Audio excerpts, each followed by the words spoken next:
Welcome back to Pet Engine, the channel where we stop guessing what dogs feel and finally understand what is really happening inside their minds.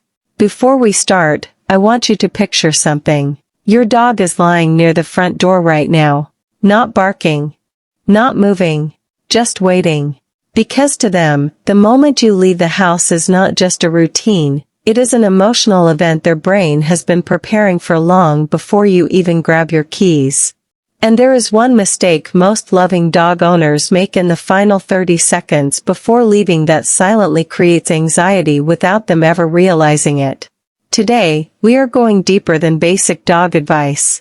We are talking about the hidden psychological rituals dogs experience every single time you walk out the door, and the small biological signals that determine whether your dog feels abandoned or safe.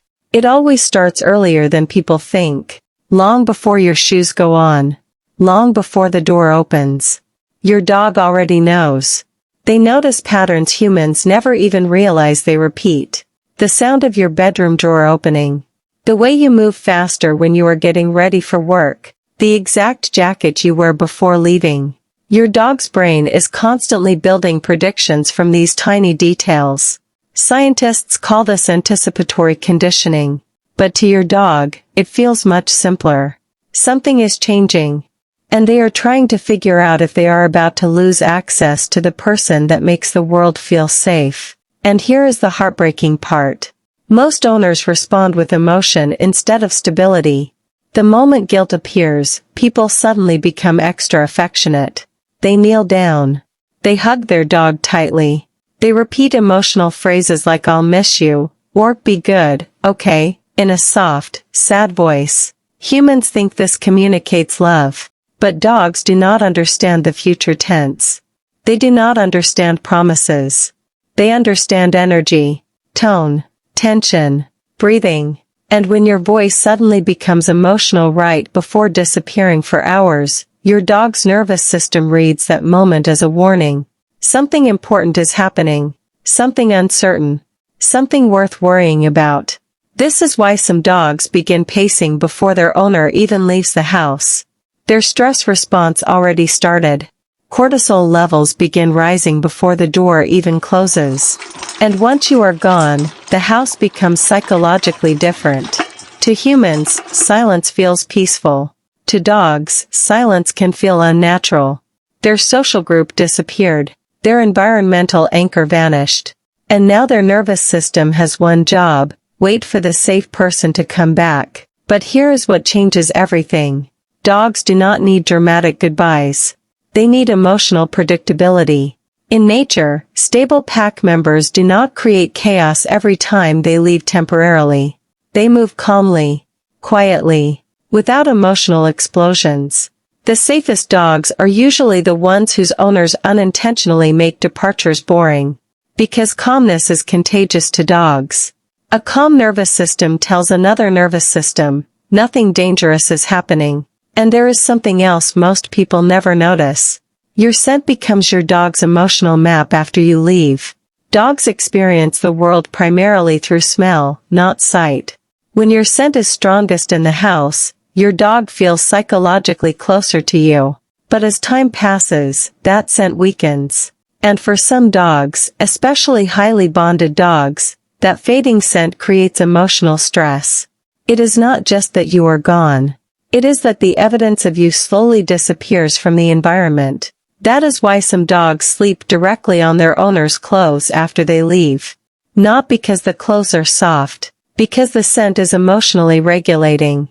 Your dog is trying to stay connected to the biological feeling of safety your smell creates inside their brain. Studies have shown dogs experience measurable reductions in stress hormones when exposed to the scent of their bonded human. Think about that for a second. Your smell alone can calm your dog's nervous system. And then comes one of the most misunderstood behaviors of all. The waiting. Some dogs wait near windows.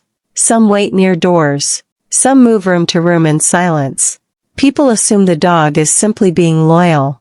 But something deeper is happening. Dogs are time-sensitive through environmental patterns. The changing light in the room. The sounds outside. The rhythm of the neighborhood. The smell of the air shifting toward evening. All of it becomes part of a giant prediction system focused on one question. When does my person return? And the moment you finally walk through the door, your dog explodes emotionally. Tail wagging wildly. Body shaking with excitement, jumping, crying, running in circles. Most people think this reaction means, my dog missed me. But biologically, it means even more than that. Your return ends uncertainty. Their nervous system finally releases tension. Relief floods through the body all at once. That giant emotional greeting is not only happiness, it is emotional decompression. But then humans accidentally create another problem. They turn the reunion into the greatest moment of the dog's entire day. Loud voices, overexcitement, huge emotional reactions. And without realizing it, they make absence feel even worse by comparison. Because if your return is emotional fireworks, then your leaving feels emotionally devastating. The healthiest relationship for a dog is not built on emotional highs and lows. It is built on steadiness, calm departures, calm returns, predictable routines. Dogs thrive when life feels stable enough that they do not need to panic over temporary separation. And there is one final truth every dog owner needs to hear. Your dog does not measure love by how guilty you feel when leaving them. They measure love by how safe your presence makes them feel overall. A dog who trusts you deeply is not asking for dramatic apologies before work. They are asking for consistency, leadership, calm energy. They want to feel that no matter what happens, the emotional foundation of the home stays steady. So tomorrow morning, before you leave the house, try something different. No emotional goodbye speech. No guilty hugging. No anxious energy. Just calm movement. Calm breathing. A simple cue. A relaxed exit. And watch how your dog slowly begins to mirror that emotional stability back to you. Because your dog has been studying your emotions every single day of their life. And whether they spend the next 8 hours relaxed or anxious, often begins with the final 30 seconds before the door closes. And once you understand that, you never leave the same way again.